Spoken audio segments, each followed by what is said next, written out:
Finally tonight, a special comment about the Rose Garden news conference last Friday.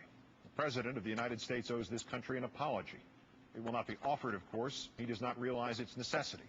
There are now none around him who would tell him, nor could. The last of them, it appears, was the very man whose letter provoked the President into the conduct for which the apology is essential. An apology is this President's only hope of regaining the slightest measure of confidence of what has been for nearly 2 years a clear majority of his people. Not confidence in his policies, nor in his designs, nor even in something as narrowly focused as which vision of torture shall prevail, his or that of the man who has sent him into apoplexy, Colin Powell. In a larger sense, though, the President needs to regain our confidence that he has some basic understanding of what this country represents, of what it must maintain if we are to defeat not only terrorists, but if we are also to defeat what is ever more increasingly apparent as an attempt to redefine the way we live here and what we mean when we say the word freedom. Because it is evident now that if not its architect, this President intends to be the contractor for this narrowing of the definition of freedom. The President revealed this last Friday as he fairly spat through his teeth words of unrestrained fury directed at the man who was once the very symbol of his administration, who was once an ambassador from this administration to its critics, as he had once been an ambassador from the military to its critics. The former Secretary of State, Mr. Powell, had written simply and candidly and without anger that the world is beginning to doubt the moral basis of our fight against terrorism.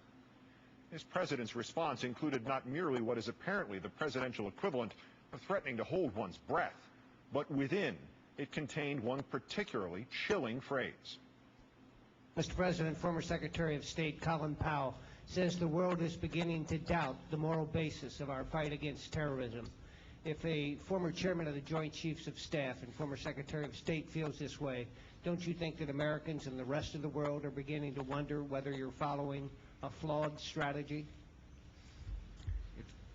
If there's any comparison between the compassion and decency of the American people and the terrorist tactics of extremists, it's flawed logic. I simply can't accept that. It's unacceptable to think that there's any kind of comparison between the behavior of the United States of America and the action of Islamic extremists who kill innocent women and children to achieve an objective. Of course it's acceptable to think that there's any kind of comparison. And in this particular debate, it is not only acceptable, it is obviously necessary, even if Mr. Powell never made that comparison in his letter. Some will think that our actions at Abu Ghraib or at Guantanamo or in secret prisons in Eastern Europe are all too comparable to the actions of the extremists. Some will think that there is no similarity, or if there is one, it is to the slightest and most unavoidable of degrees. What all of us will agree on is that we have the right, we have the duty to think about the comparison. And most importantly, that the other guy whose opinion about this we cannot fathom has exactly the same right as we do to think and say what his mind and his heart and his conscience tell him is right. All of us agree about that, except, it seems, this President. With increasing rage, he and his administration have begun to tell us that we are not permitted to disagree with them, that we cannot be right, that Colin Powell cannot be right. And then there was that one most awful phrase. In 4 simple words last Friday, the President brought into sharp focus what has been only vaguely clear these past 5.5 years, the way the terrain at night is perceptible only during an angry flash of lightning, and then a second later, all again is dark. It's unacceptable to think, he said. It is never unacceptable to think. And when a president says thinking is unacceptable, even on one topic, even in the heat of the moment, even in the turning of a phrase extracted from its context, he takes us toward a new and fearful path, one heretofore the realm of science fiction authors and apocalyptic visionaries. That flash of lightning freezes at the distant horizon, and we can just make out a world in which authority can actually suggest it has become unacceptable to think. Thus, the lightning flash reveals not merely a president we have already seen, the one who believes he has a monopoly on current truth. It now shows us a president who has decided that of all our commanders-in-chief ever, he alone has had the knowledge necessary to alter and reshape our inalienable rights. This is a frightening and a dangerous delusion, Mr. President. If Mr. Powell's letter, cautionary, concerned, predominantly supportive, can induce from you such wrath and such intolerance, what would you say were this statement to be shouted to you by a reporter or written to you by a colleague? Governments are instituted among men deriving their just powers from the consent of the governed. That whenever any form of government becomes destructive of these ends, it is the right of the people to alter or to abolish it and to institute new government. Those incendiary thoughts came, of course, from a prior holder of your job, Mr. Bush. They were the words of Thomas Jefferson. He put them in the Declaration of Independence. Mr. Bush, what would you say to something that antithetical to the status quo just now? Would you call it unacceptable for Jefferson to think such things or to write them?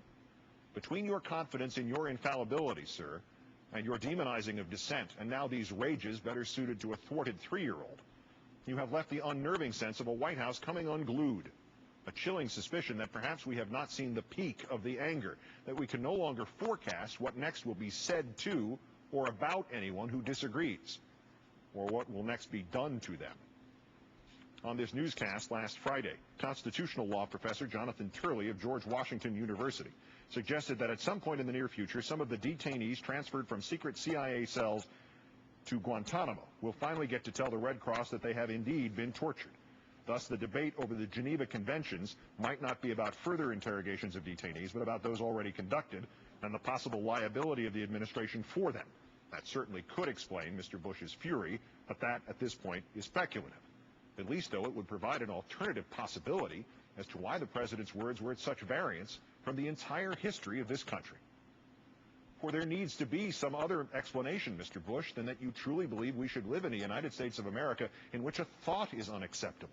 There needs to be a delegation of responsible leaders, Republicans or otherwise, who can sit you down as Barry Goldwater and Hugh Scott once sat Richard Nixon down and explain the reality of the situation you have created. There needs to be an apology from the President of the United States. And more than one. But Mr. Bush, the others, for warnings unheeded 5 years ago, for war unjustified 4 years ago, for battle unprepared 3 years ago, they are not weighted with the urgency and the necessity of this one. We must know that to you, thought with which you disagree, and even voice with which you disagree, and even action with which you disagree are still sacrosanct to you. The philosopher Voltaire once insisted to another author, "I detest what you write, but I would give my life to make it possible for you to continue to write." Since the nation's birth, Mr. Bush, we have misquoted and even embellished that statement, but we have served ourselves well by subscribing to its essence.